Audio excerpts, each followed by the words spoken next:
Se cumple un año del ataque que cambió Oriente Medio para siempre. Hablamos, como no, de los hechos que tuvieron lugar el 7 de octubre de 2024 en las inmediaciones de Gaza. Lo que ocurrió allí, la mayoría ya lo sabéis. Aprovechando una festividad en Israel que había dejado sus bases con el personal mínimo, Hamás y varios grupos radicales palestinos lanzaron una ofensiva sorpresa masiva desde la Franja de Gaza hacia Israel. Esta operación, denominada por Hamás como Tormenta al-Aqsa, fue la incursión más grande y coordinada que los grupos palestinos habían hecho en décadas. Los ataques estuvieron encaminados a hacer el mayor daño posible a la población civil. Más de 1.100 personas murieron en el ataque, más de 200 rehenes fueron hechos prisioneros y las violaciones se convirtieron en algo común para las mujeres israelíes que tuvieron la mala suerte de caer en las garras de Hamás. El caso es que, aprovechando que se cumple el primer aniversario de ese ataque, es hora de hacer balance de aquello. ¿Qué buscaba Hamás con el ataque y qué es lo que finalmente ha logrado? ¿Fue una buena decisión? ¿Podría haber sido la historia diferente? A estas alturas de la película, el ataque del 7 de octubre todavía tiene varias preguntas sin responder. Sabemos que los servicios de seguridad israelíes sabían que algo estaba ocurriendo al otro lado de la valla de Gaza. Antes del ataque hubo informes de que Israel tenía alguna inteligencia preliminar que indicaba una actividad inusual por parte de Hamás, pero no se esperaba un ataque de tal magnitud. Por otro lado, tampoco sabemos hasta qué punto la cúpula de Hamás y sus compinches habían planeado tal masacre. Es posible que el ataque se les fuera de las manos con demasiados individuos incontrolados que, ciegos de maldad, ira y adrenalina, rebasaron muchas más líneas rojas de lo previsto. Y otra cosa que no sabemos es si realmente Irán y sus aliados del eje de resistencia sabían algo sobre el ataque, o si, como afirman en los medios de comunicación, esto les pilló también por sorpresa. Sea como sea, la primera pregunta que tenemos que responder es ¿qué buscaba Hamás con el ataque? A ver, por un lado, a Hamás motivos para atacar no le faltaban. En los meses y años previos al ataque, las tensiones entre israelíes y palestinos habían estado aumentando de manera constante. Por otro lado, las condiciones de vida en Gaza son extremadamente duras debido al bloqueo que Israel y Egipto mantienen sobre el territorio, lo que ha radicalizado a muchos palestinos que ven en Israel el origen de todos sus males. Además, Hamás siempre ha tratado de diferenciarse de sus rivales palestinos de Fatah, que gobiernan en Cisjordania y que tienen una postura más moderada en todo lo que tiene que ver con Israel. A todo esto hay que sumarle que Hamás es un grupo terrorista que ha instaurado en Gaza una dictadura teocrática. O dicho de otra manera, que siendo tan extremistas, realmente no les hace falta muchos motivos para atacar a Israel, ya que ellos mismos han jurado destruir al Estado de Israel. No obstante, mi opinión, y la de la mayoría de analistas geopolíticos, es que las cosas esta vez iban por otro lado. Israel había firmado en 2020 los acuerdos de Abraham. En ellos, Israel acercaba posturas con otros países como Emiratos Árabes Unidos, Bahrein, Marruecos o Sudán. Además, Israel también estaba acercando posturas con Arabia Saudí. Y claro, eso dejaba a Hamás y la causa palestina en una situación muy comprometida. Si Israel tenía buenas relaciones con los países árabes, el gobierno de Hamás en Gaza estaría mucho más aislado y ya no podría contar con ellos para su lucha. Por ello, Hamás hizo un cálculo. Si consigo que Israel ataque Gaza con la suficiente fuerza, el mundo musulmán no podrá mirar para otro lado, chiitas y suníes me apoyarán y todos romperán relaciones con Israel. ¿Y qué tal salió ese cálculo? Pues una parte bien y otra mal. Hamás acertó en una cosa: un ataque con tantos muertos, con tantos rehenes y sobre todo con el grado de violencia y odio mostrado iba a poner al gobierno ultranacionalista de Benjamín Netanyahu como un perro rabioso. Y así fue. Israel automáticamente lanzó una operación de bombardeos aéreos seguida de una intervención militar en la Franja de Gaza, que todavía dura a día de hoy. Los detalles de la operación seguramente los conozcas. Según datos provenientes del Ministerio de Salud de Gaza en manos de Hamás, cuyas cifras son aceptadas por Naciones Unidas y replicadas en gran parte de los medios de comunicación masivos, el balance de la intervención militar ha dejado más de 40.000 muertos. Lo que no ofrecen estas cifras es qué proporción de estos 40.000 son civiles y cuántos son milicianos de Hamás. Sea como sea, la cifra es una verdadera barbaridad. Pero más allá de las propias muertes, el problema de la situación en Gaza es terriblemente grave por otros diversos motivos. Las infraestructuras de salud han sido gravemente dañadas. Hamás no ha tenido reparos en situar sus centros de mando bajo hospitales, e Israel no ha tenido reparos en atacar estas bases aun estando cerca o debajo de hospitales. Por otro lado, la situación humanitaria es terrible. Cuando Israel tomó el paso de Rafah, el ejército israelí comenzó a dejar entrar muchísima menos ayuda humanitaria, lo que ha causado una gran escasez de medicinas y una situación de auténtica hambruna. La escasez de alimentos y medicinas ha hecho que los precios de estos suban una barbaridad. Todo ello en un lugar en el que la gente es tremendamente pobre. ¿Queréis ejemplos? Venga, según informaba El País, el 25 de agosto, 3 patatas tenían un precio de $40 al cambio. Mismas patatas que antes de la invasión costaban 54 céntimos. 2 huevos costaban en agosto de 2024 $6,50 al cambio. Y estas latas que podéis ver en la imagen se podían encontrar por un módico precio de $32. El efecto de esto es una situación insostenible.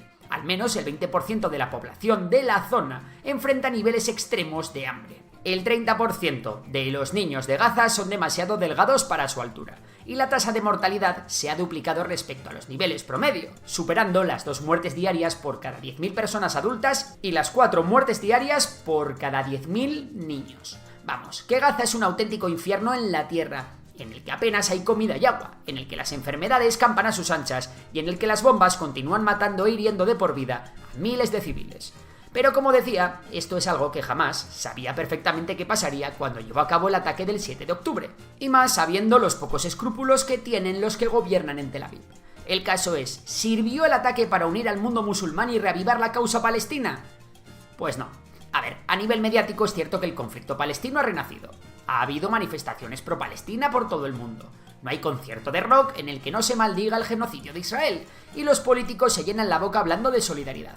Sin embargo, los gobiernos árabes suníes no han hecho absolutamente nada por ayudar a Hamás en su lucha contra Israel. De hecho, las relaciones del gobierno de Netanyahu con sus homólogos emiratíes, saudíes o jordanos apenas han cambiado.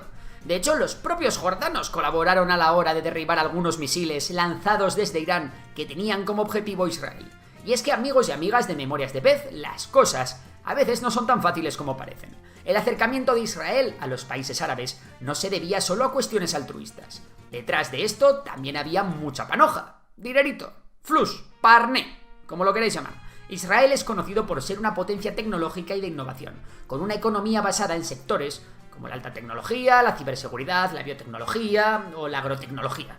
Estos sectores son de gran interés para los países del Golfo, especialmente para los Emiratos Árabes Unidos y para Bahrein, que buscan diversificar sus economías más allá del petróleo. Además, los poderosos fondos de inversión soberanos de los países del Golfo han mostrado interés en invertir en startups y empresas tecnológicas israelíes, lo que beneficia a ambos lados económicamente. No obstante, la joya de la corona de este asunto es el India Middle East Europe Economic Corridor, más conocido como el IMEC, un proyecto que busca conectar más eficientemente las economías de la India, Oriente Medio y Europa, a través de una red de transporte terrestre y marítimo. Este corredor fue anunciado en la cumbre del G20 en septiembre de 2023 y representa un esfuerzo conjunto de varios países, entre los que se encuentran India, Arabia Saudí, Emiratos Árabes Unidos, Israel, Jordania y la Unión Europea. Y todo esto con el respaldo de Estados Unidos. El IMEC tiene como objetivo crear una alternativa más rápida y eficiente a las rutas tradicionales de transporte marítimo que conectan Asia con Europa.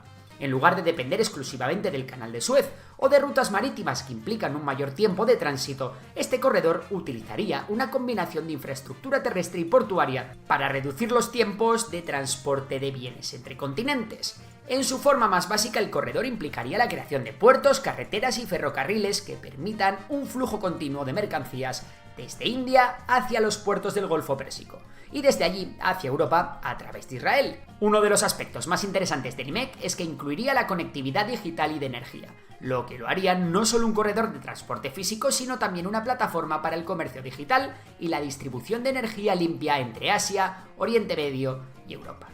Todo esto no solo va a traer un montón de dinero y desarrollo a la zona, sino que además es un proyecto idóneo para contraponerlo a la nueva ruta de la seda china. Vamos, que jamás fue muy ingenuo al creer que todo esto saltaría por los aires por el conflicto de Gaza. Y es que con el paso de los años, algunos países árabes han empezado a priorizar sus propios intereses económicos y de seguridad sobre la causa palestina. Si bien públicamente siguen apoyando los derechos de los palestinos, han llegado a la conclusión de que la normalización con Israel les permite avanzar en sus propias agendas nacionales, incluso si el conflicto Israel-Palestina sigue sin resolverse. Pero es que además los países árabes no se fían demasiado de Hamás, ya que su principal valedor es Irán. Y ya sabéis que Irán es el gran enemigo de los países suníes. No obstante, si los países árabes suníes han dado plantón a Hamás, Sus superaliados del eje de resistencia iraní le habrán ayudado mucho, ¿no? Pues realmente no. Sí, vale, Hezbollah ha tratado de distraer a los israelíes con acciones de baja intensidad, pero en la práctica esto ha servido de bien poco, y la milicia libanesa bastante tiene con defenderse a sí misma. Por su lado, Irán ha hecho durante este año todo lo posible para evitar una guerra abierta contra Israel, y su apoyo a Hamás ha sido prácticamente nulo. Ya sabéis, las desventajas de que Gaza esté tan aislada. Los únicos que han hecho algo con un mínimo de impacto por ayudar a los palestinos han sido los rebeldes hutíes con su campaña enfocada en atacar barcos en el Mar Rojo, con el objetivo de hacer daño a Occidente en general y a Israel en particular. En definitiva, que los planes de Hamás, por los cuales lanzaron el ataque del 7 de octubre, no se han materializado. Su error de cálculo fue garrafal, y lo único que han obtenido es un grupo diezmado, una cúpula muy mermada, más aislamiento internacional y, lo más importante de todo, una población sufriendo una miseria indescriptible. Una población que está siendo víctima de los crímenes de guerra de Israel, de las hambrunas creadas por Israel y también de las negligencias de Hamás, que ha jugado con ellos como simples peones sacrificables en su partida de ajedrez. ¿Y tú, qué opinas sobre este análisis del ataque del 7 de octubre y sus consecuencias un año y 4 meses después? ¿Crees que Hamás logró sus objetivos, o que este acto ha complicado aún más la situación en la región? Te invito a compartir tus ideas en los comentarios. Si te ayudó a comprender mejor la complejidad de este conflicto, no olvides darle like, suscribirte para más contenido como este y compartirlo con quienes puedan encontrarlo útil. Nos vemos en el próximo vídeo.